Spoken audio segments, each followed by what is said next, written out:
Turning tool setting operation, setting Z-axis. Turn the end face of the workpiece.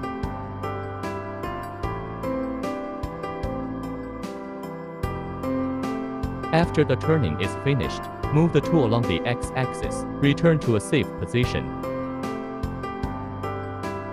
Change to manual mode. Switch to tool measurement mode. Confirm tool number. Select the Z-axis. Enter 0 at Z0.